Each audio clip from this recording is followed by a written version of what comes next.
You can even see from that last bit of digging, like how much water is pooling in here. It's a little lake. And I got the breaker bar out and lifted up all this real thin concrete in here, so we'll keep going with leveling this out. Do a few wheelbarrows full, so watch this space. So just while I'm taking a break, two places that we noticed water coming through a lot was right there, where the previous person has siliconed it up, or tried to silicon through the concrete, and it just hasn't worked out. And over here, where there's just obviously a massive hole. So I got some expanding foam and a trowel. I'm going to dig out that hole as much as I can, and then expanding foam it up. And similar concept for this thing, except I'm probably going to have to get the hammer drill out and carve my own little piece to then again fill up with this. So I'll prep these two before I get the foam and use it, so we don't waste it. But yeah, let's get into this little thing.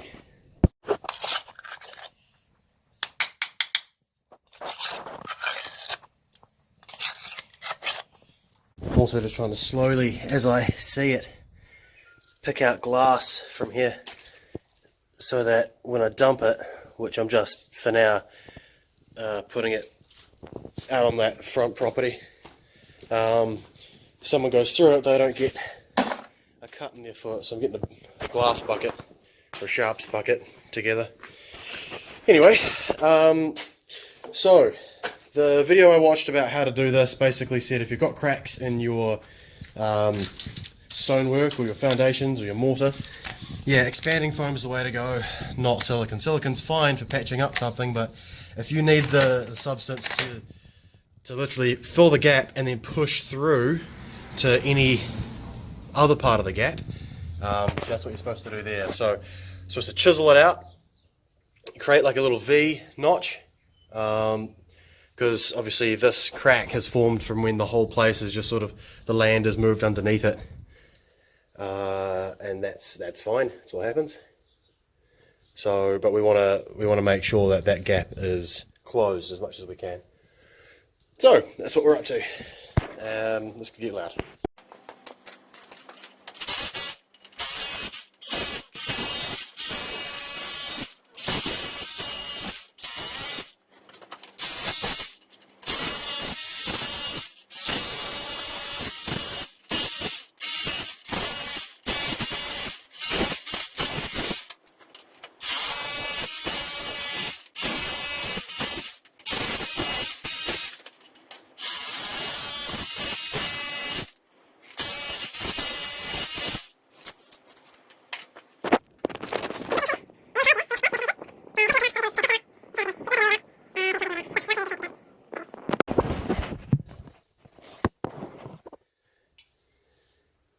You know, I'm becoming a big fan of this stuff.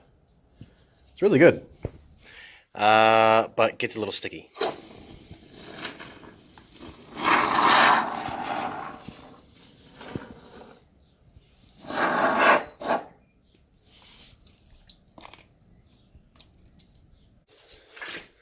And sort of scoop that up.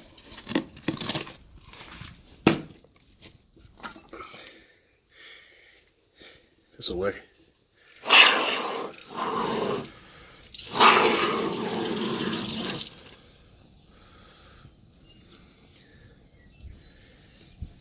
Yeah.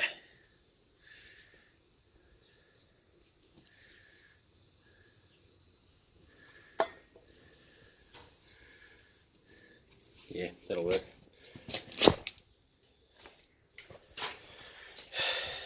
And that'll hold itself in. Okay. Job done. We'll just have to come back here another point and, yeah, clean it up. But for now, we'll just let that do its thing, expand and harden, and, well, I'll do another 2 wheelbarrows full. Trying to level all this out. She's a mission. So yeah, the plan is we'll dig all this down to just below this step level here, We'll have to do some research as to how deep, maybe 300 or I don't know, but we'll put some rebar in it as well, or at least some mesh to make this a good solid floor and just increase that stability. You want a really good foundation, which we don't have yet, because I've noticed that post up against that firewall over there, that's pretty rotten there too, which you'd expect because it was right next to where the drain was. So yeah, and holy crap, I've just noticed that. What is going on?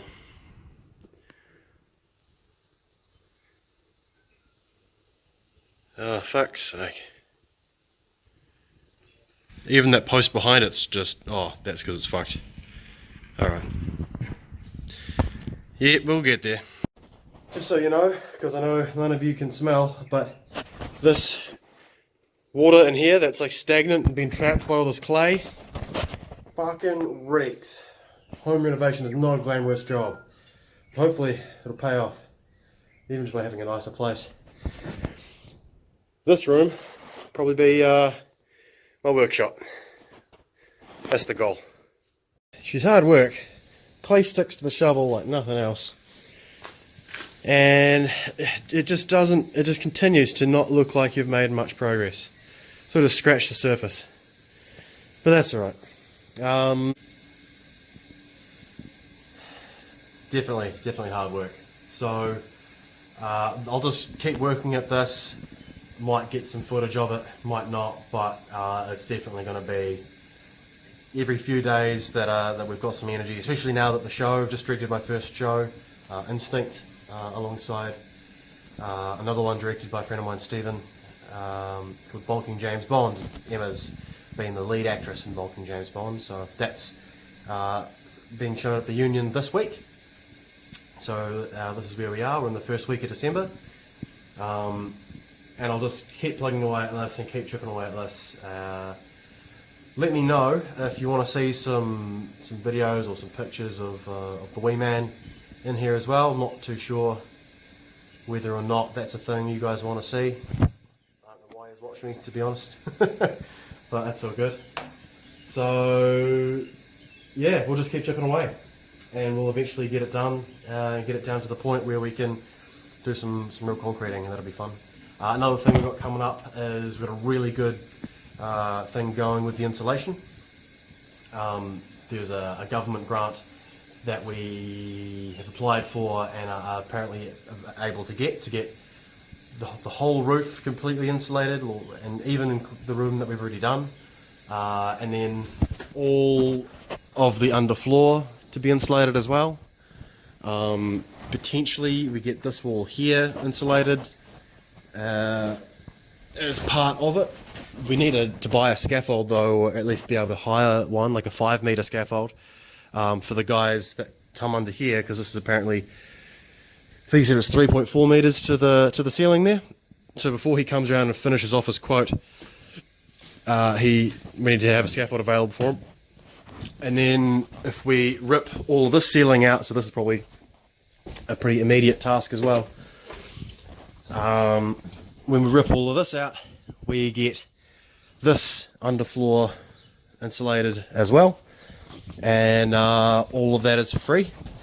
And then because the fireplace is so bad, if that work gets done before winter, we will get a heavily subsidised, if not free, heat pump as well to go in the lounge. So yeah, probably, I don't know, 5-10 grand worth of insulation and heating, basically because we have a shit house and a small family now, so that's good. That's good, definitely going to need it. Soon enough we'll be down to one income, so yeah, we'll see how we go. But yeah, alright, for now we will catch you later.